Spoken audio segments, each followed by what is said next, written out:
it's your girl Jalisa Aaliyah here, and we are back with another episode of From Baddie to Save podcast, episode 14. Hi everyone, welcome back. Hope you've been having a beautiful day. Today we are going to talk about getting closer to God, fasting and prayer. The reason for this episode is because a lot of people are unsure and uncertain of how they can truly get closer to God. This is something that I've tried and tested, so I would never sit here and give advice or share my experience if it wasn't real, if it didn't work and it didn't benefit me in some way. So everything I'm about to talk about today is something that I've literally gone through and I consistently do. So here we go. On my walk, first thing I started to do was to read my Bible consistently, as in wherever you need to begin, if it's from the complete start or if it's just from Psalms, you gotta start somewhere, do you know what I mean? And then work your way up. For me, I started with Psalms because it was so much easier to read short things rather than a whole bunch of scripture. It was like, whoa. So yeah, I started with Psalms, and every time I read them, I would have a notebook of prayer. I normally pray to God in my notebook as well as pray physically. And I would write in that prayer book what I learned from what I read and how it can be applied to my life or how it could relate to me. Yeah, I would write how it currently relates, or if it has a lesson in it that I've already learned, I would identify it and write it. So yeah, everything I read basically, I would always make notes of or break it down, because some of the old English doesn't really resonate with you. It doesn't really make sense straight away, so you have to kind of break it down and realize, okay, this is what that means. Yeah, I'll be reading my Bible, and then I would also surround myself with gospel music, things like that, and I would be really receiving the messages that I need to receive through the lyrics. I would ensure that everything I put into my body is of good, as in healthy food that I need to nourish and take care of myself. I wouldn't be eating really bad. I would be eating clean per se, let's say that. Yeah, I would just be very mindful of what I watch, what I consume. Same with the music, it had to be more on the gospel side of things. I just really believe in receiving the right word. I believe in surrounding yourself with good so that good can come. And especially when you're starting a journey where you may not feel like you are in a good place, you may not feel like you have control of your situation, you may not feel like God is listening to you, or you may just be waiting for a sign and feel like it's not coming just because you're not aware of how it works. And this is how it works. You gotta pray, you gotta be in your word, you gotta surround yourself with godly things, godly people. That is a real thing for me anyway. That really helped me. So yeah, I was in my Bible, I was reading, I was making notes, and other than that, I would write to God myself and speak about my life, because what people fail to understand is, for you to hear God, for you to receive a blessing or receive a sign that He is with you, you must talk to Him about everything in your life. Like, you must talk to Him like He is your best friend and you're giving Him the tea of what has been occurring. Like, you mustn't hold back on anything, even if it's something that you're not necessarily proud of. You might not be happy to admit those things, but as long as you let Him know that you are not happy with that and you want something to change and you want Him to take control of the situation, it will be okay. Like, it doesn't matter what you disclose with Him. He will not judge you. Like, He is a loving, very, very loving God, and He will not hold that against you no matter what you say. So what people fail to do is to really speak to Him, like tell Him everything. Let's say you got outstanding bills and you have no job This is not to say to go to God for selfish reasons, as in financial reasons. No, this is just an example. So say that you're jobless and you've got outstanding bills and you're literally in panic mode, you're in survival mode, you don't know what to do. If you speak to him and really speak to him with a genuine heart, not in a heart posture that, oh, I know if I speak to him he'll just help me. No, because he's not doing you a favor. Do you get it? Like, God is not here to provide you a favor. He doesn't owe you nothing. You owe him everything because he died for you. Do you understand?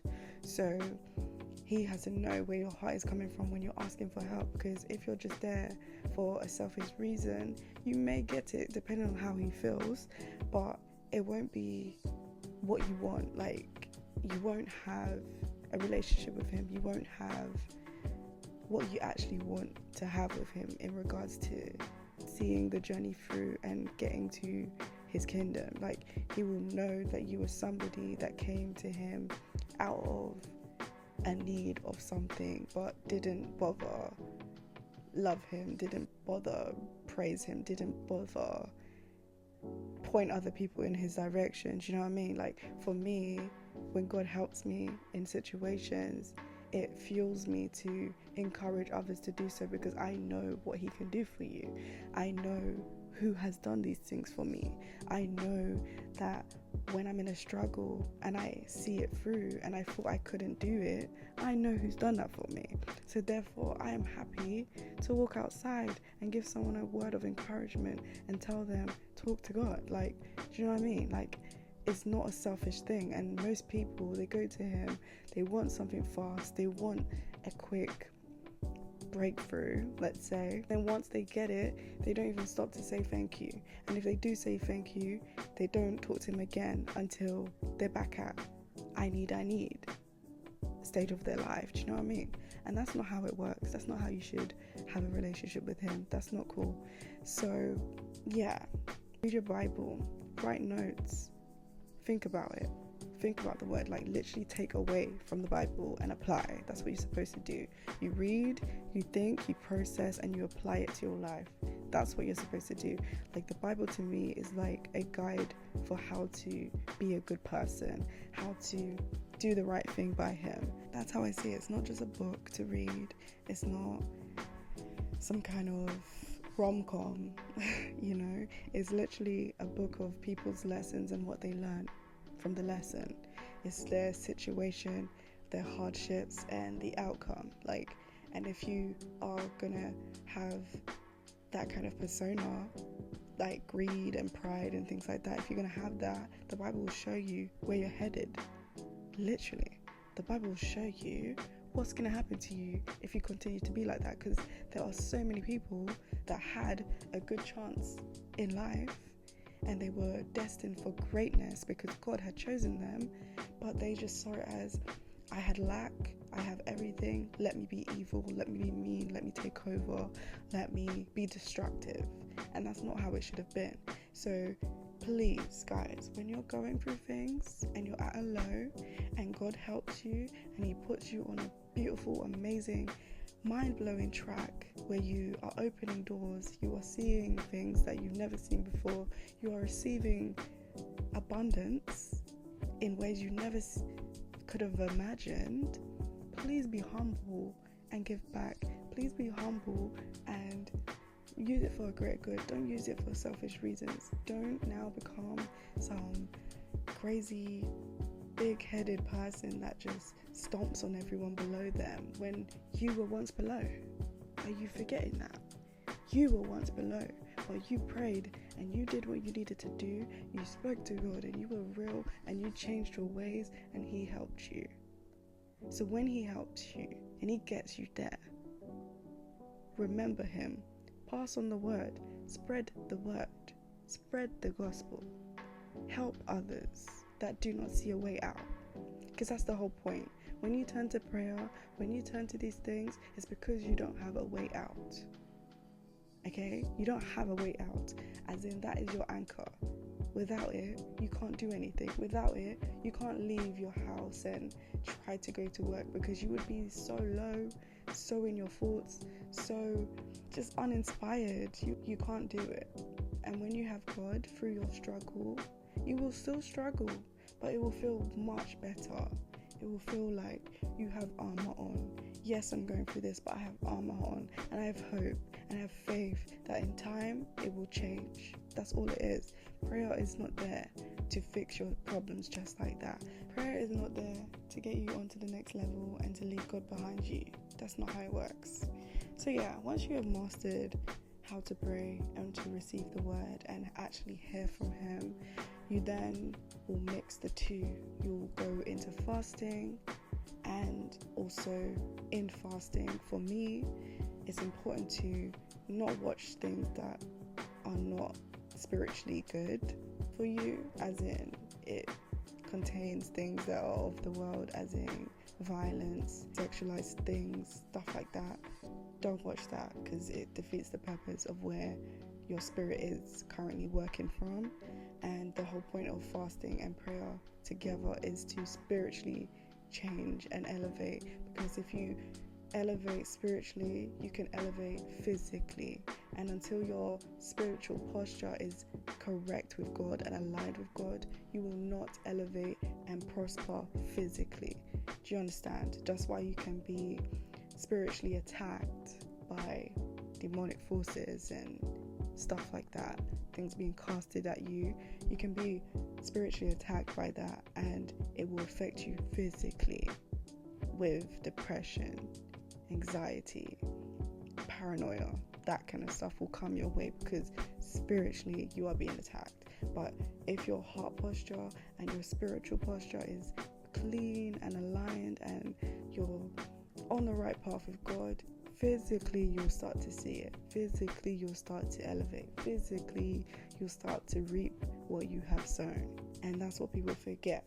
They always worry about what's in their real life. That's why he tells us to not be led by sight, but by faith. That's what he tells us. He tells us to be led by faith, not by what we can see, because as long as you have faith that is in your spirit, what you see will change, and what you see will no longer have power over you, because no matter what you can see around you, no matter what is going around you, it cannot touch you, because he is with you from within. And as long as he's with you from within, you're good. Like literally, you could have nothing in this world but have God, and you are winning, completely winning, and you don't even know it, because your heart isn't right, your spirit doesn't say so. Like, you don't feel like you're achieving anything unless it's in the physical. And sometimes you could be achieving so much from within. You can have so much in your spiritual world, and all you have to do is practice patience to receive it in your physical. Literally, that is it. And that's why most people do the work of praying, fasting, all those things, and they sometimes give up midway or give up after a certain amount of time because they haven't seen what they want to see, or they start to feel like, oh, it's not going to happen, it's never going to happen. But it's not your timing, it's God's timing, and when he's ready to do so, he will do it. Because sometimes you can think you want something, and when you get it, you don't know how to handle it because you didn't learn how to maintain it, you didn't learn how to look after it, you didn't learn how to prepare for that blessing. So don't be worried if something hasn't come your way. Don't be worried if you keep talking to God about this house or whatever it is that you really, really, really need. Don't worry if you keep talking about it and it hasn't arrived. It's going to come on time, on his time. And that's all that matters in life. It's his time. He will provide. He will be with you. On the way, you're going to see stuff change that you didn't know that needed changing. And that is all to align you with what you're asking for. He's not doing anything to destroy you. He's not doing anything to put you in a setback that is like you can't recover from, basically. Like, he knows what he's doing. So don't be surprised, guys, when you pray and you fast and things start to just shift. People start to shift out of your life. Like, so much will change, and you'll be amazed, and you'll wonder, like, what is going on? But that doesn't mean you should stop talking. That doesn't mean you should stop praying. That doesn't mean you should stop fasting. Because for me, Fasting is an ongoing thing. I don't fast for a particular month. I don't fast for a particular time. I do that consistently. Give myself some days to just chill, and then I do it again. Like, I don't wait for a certain time of the month or a certain time of the year to be fasting. I do it a lot so that I can be close to him, so that I can know him, so that I can appreciate him. And for me, fasting and prayer together works so much better. Or even just watching like documentaries of people breaking down the Bible and helping you to learn visually, like with animation, that really helps. Like, rather than reading by yourself, it really helps. And that combined with meeting other godly people and speaking about your journey and sharing your knowledge on what you have taken from the Bible and how you've applied it in your life, and having the ability to identify where you are at through the scriptures in the Bible is insane.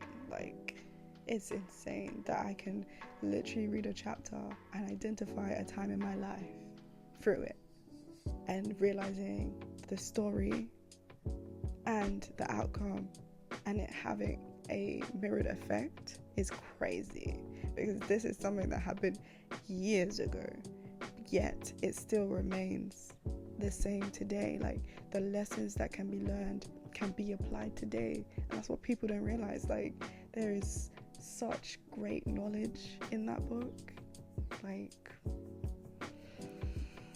such great knowledge in that book, and I can't believe that I didn't know about it when I was living the wrong life, when I was just doing baddie stuff and just outside looking like a snack.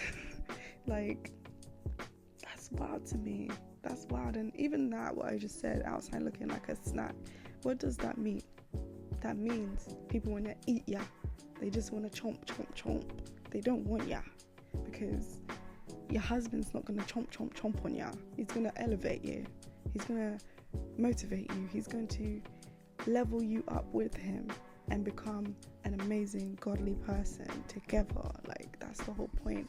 You don't want a man that's going to want you for your, and that's it. Want you for, oh, when can I see ya and get a bit, like, you don't want that. So stop being a baddie, please. Like, if there's anything you take away from this, that life you are living, that life you are promoting is not it. It's not it. It really isn't. You're gonna live a life wondering why people treat you one way and one way alone, and that's because you don't have God and you're just doing whatever you want. These times, you opening yourself collects a spirit from that person, and you are now walking around with loads of spirits inside you, and they are attacking your actual spirit from within. That's why you can be a peaceful person, go and lay and share a bed with somebody that is not, and is the complete opposite, but pretending to be nice just to get you, and then you leave. In a few months, you're going to start having sleep paralysis. You're going to have weird dreams. You're going to have people talking to you in your head. Like, you're going to have depression out of nowhere. Like, you take whatever that person has. That's why it's important to meet a man that is clean like you spiritually. God makes sure that you are ready for that person.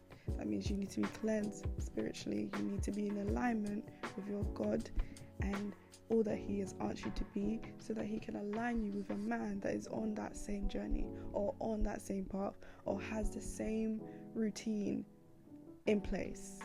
As in, he talks to God all the time, he prays, he practices what he preaches, he eats properly, treats his body well, because you're meant to look after your temple, because God lives within us. And how is he going to live in a place that is full of pollution? He can't do that. He won't survive. So that's the reason why God doesn't want you to be outside sharing and caring your body with people. Like, you shouldn't be doing that. You don't want to do that. And I know it's a really hard thing to practice, especially if that was your life before you found God. It's really hard, but you got to do it, because you have to really deep and realize why he's asked you to do that. Because your husband cannot be outside. He cannot be outside. When it's time to align as one, as in in the church house with God, you and your husband, he cannot be outside. Because God will know that's not going anywhere from the beginning. And he don't want that for you. So it's hard, but you can do it, okay? You can do it. Fast, pray, practice what you preach. Have a prayer journal so that you can keep track on things that you said, or just speak to him differently if you're not able to sit and pray out loud or pray in your head and you get like distracted by thoughts. Please try to write it down instead. But like I said, have an open conversation with him about everything, and also pray for other people. Don't just pray for yourself. Protect others. Put the word and bless others around you. Bless the world. Do it, please, because he will listen to you. He doesn't know everything that everyone's going through, so speak to him, be real with him, and he will help you, I promise you. But yeah, I hope this episode helps somebody today. I hope this helps build your journey and allows you to do it the right way, or feel like, you know, that was a missing piece that you wasn't currently doing. That's all I want you to take from this. Like, apply it to your life, and I promise you will come back to me one day and be like, do you know what, I've been doing this for like 6 months now and I've seen a change. So that's all I want, guys. I just want to inspire ya to do good and to love God, and I just want you to be ready for the time that he comes back and he sees all that you have done, all that you have achieved, all that you have promised to do and kept. You know, he doesn't want fake people. He doesn't want someone that's going to talk to him only in times of stress. He wants you to talk to him when you're super happy and blessed. Like, he wants to be in constant communication with you. That's what people don't realize. So yeah, please guys, continue to be blessed, continue to love others, continue to treat others how you would want to be treated. You know, don't ever match anybody's energy, because that affects you. That means that you're taking on their demon because you've matched that demon, you know, because I think people fail to realize that when someone's mean to you and you decide to be mean back, that demon in them is smiling because they got a reaction from you. They love it. Like, they feed off of that. That's why often when you react, it gets worse and worse and worse. It doesn't stop. But when a demon at you, when they come and attack you and you don't do anything back, they hate it. In fact, they get scared and run, because they're like, why haven't they said anything? Why haven't they gotten mad? Why haven't they, why haven't they shouted at me? They don't like that. So just woosah and keep it pushing and you'll be fine. But yeah, see you in my next episode. If you would like to share your story, please email me your story. The email will be on the screen. If you're listening by audio, the email will be on my Spotify page. Please look out for that, or my social media platforms. I'll have the email in the bio so that you can share your story. Thank you so much for listening, and that is all for today.